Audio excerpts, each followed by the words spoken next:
रसूल पाक सल्लल्लाहु तआला अलैहि व आलिहि वसल्लम ने इरशाद फरमाया, कब्र जन्नत के बागों में से बाग या फिर जहन्नम के गढ़ों में से गढ़ा है। कब्र आखिरत की मंजिलों में से पहली मंजिल है। हज़रत सैयदना बरा बिन आज़िब रज़ियल्लाहु ताला अन्हु फरमाते हैं कि हम रसूलुल्लाह सल्लल्लाहु अलैहि वसल्लम के साथ थे और जनाजे के लिए जा रहे थे। जनाजा पढ़ा, रसूलुल्लाह सल्लल्लाहु अलैहि वसल्लम कब्रिस्तान की तरफ चल पड़े, हम भी पीछे पीछे थे। यहाँ तक कि जो कब्र खोदी हुई थी ना, आका करीम उस कब्र पर गए और किनारे पर बैठ गए। किनारे पर बैठे तो आका करीम अलैहिस्सलातु वस्सलाम की आंखें नम हो गईं, यानी आका करीम अलैहिस्सलाम रोने लग पड़े और आका करीम अलैहिस्सलाम की आंखों से आंसू टप टप नीचे गिरने लगे। कहने लगे कि हमने देखा कि रसूलुल्लाह सल्लल्लाहु अलैहि वसल्लम के मुक़द्दस आंसुओं से मिट्टी नम हो गई।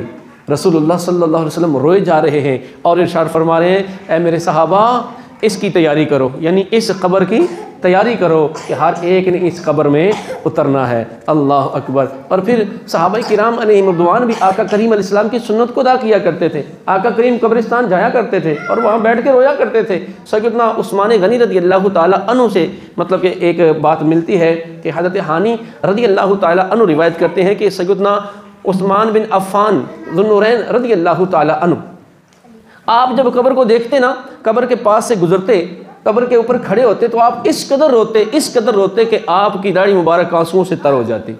एक मरतबा किसी ने सैयदना उस्मान गनी रज़ियल्लाहु ताला अन्हु से पूछ लिया कि हज़रत आप जब कब्र को देखते हैं तो इतना रोते क्यों हैं, वजह तो इरशाद फरमाएं। अब सुने हज़रत सैयदना उस्मान गनी रज़ियल्लाहु ताला अन्हु ने वजह क्या इरशाद फरमाई है। कहते हैं, मैं जब कब्र को देखता हूँ ना तो मुझे तन्हाई, अपनी तन्हाई याद आ जाती है कि मैं तो कब्र में तन्हा होऊंगा, आज तो मेरे साथ हो, कब्र में तो तुम में से कोई भी मेरे साथ नहीं होगा, मैं तो वहाँ अकेला हूँगा।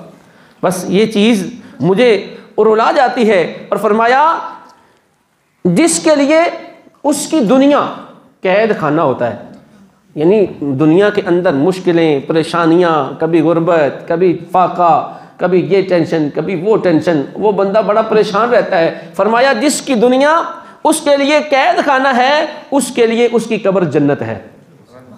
ये बात पल्ले बांधने वाली है। जिसने दुनिया के अंदर मुशक्कतें बर्दाश्त कर ली और अल्लाह अज़्ज़ वजल की रिज़ा पे राज़ी रहा, ववेला नहीं किया, न शुक्रा नहीं बना, हराम की तरफ उसने हाथ नहीं बढ़ाया, बल्कि कहता है, या अल्लाह जितना तूने दिया है मैं उस पर राज़ी हूँ, इस कैद खाने में मैं राज़ी हूँ। फरमाया, जिसकी दुनिया उसके लिए कैद खाना होती है, उसकी कब्र उसके लिए जन्नत बन जाती है, और जिसके लिए उसकी दुनिया जन्नत है, उसकी कब्र उसके लिए कैद खाना बन जाती है। फरमाया, जिसके लिए दुनिया की ज़िंदगी बतौर कैद थी, मौत उसकी रिहाई का पैगाम है। एक बंदा बड़ा परेशान है ना, दुखों ने उसको घेरा हुआ है, चकनाचूर किया हुआ है, वो कहता है कि मौला जब तक तू जिंदा रखे मैं तेरी रिज़ा पे राज़ी हूँ।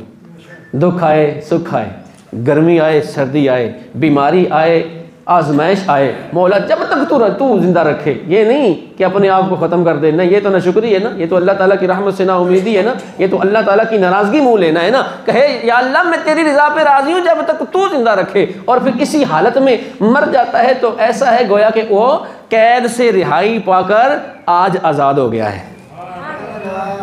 जिसने, फरमाते हैं, जिसने दुनिया में नफसानी ख्वाहिशात को तर्क किया और आखिरत की तरफ जब बढ़ा तो अल्लाह पाक उसको उसका पूरा पूरा हिस्सा अता फरमाएगा।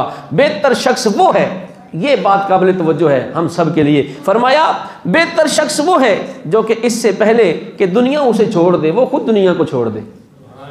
दुनिया वाले छोड़ें, इससे बेहतर है पहले खुद उनको छोड़ दे, उनसे ला ताल्लुक हो जाए, यानी उनसे उम्मीद ही कोई ना रखे, अल्लाह पे भरोसा रखे। फरमाया, बेहतर शख्स वो है कि उससे पहले कि दुनिया उसे छोड़े, वो खुद दुनिया को छोड़ दे और अपने परवरदिगार से मिलने से कबल उससे राज़ी हो जाए। जो बंदा अपने रब से मिलने से पहले उससे राज़ी हो जाता है, उसकी दुख परेशानियां बर्दाश्त कर लेता है, फिर खालिक़े कायनात मरने के बाद उसको राज़ी कर देता है।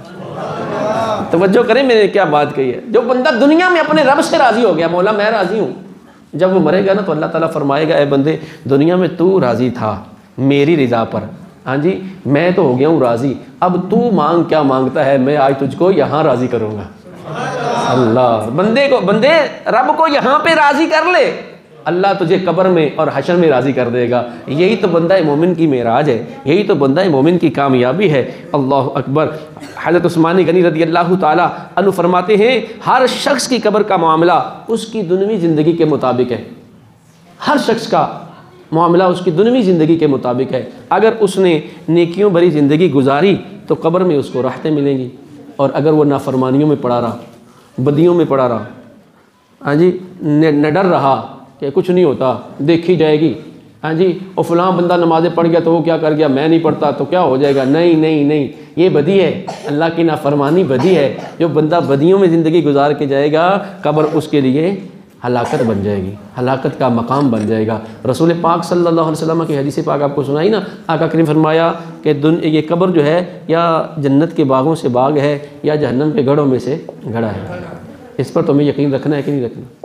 बस अंदाज़ा लगा ले कि जो बदनिगाही करता है उसकी कब्र फिर जन्नत के बागों से बाग कैसे बनेंगी। जो नमाज नहीं पढ़ता, जो अल्लाह की नाफरमानी करता है, हाँ जी, वो जो गैर शरई काम करता है, उसके लिए वो कैसे जन्नत का बाग बनेंगे? उसके लिए तो फिर वो हलाकत ही हलाकत बन जाएगी। अल्लाह हमें इससे महफूज फरमाए।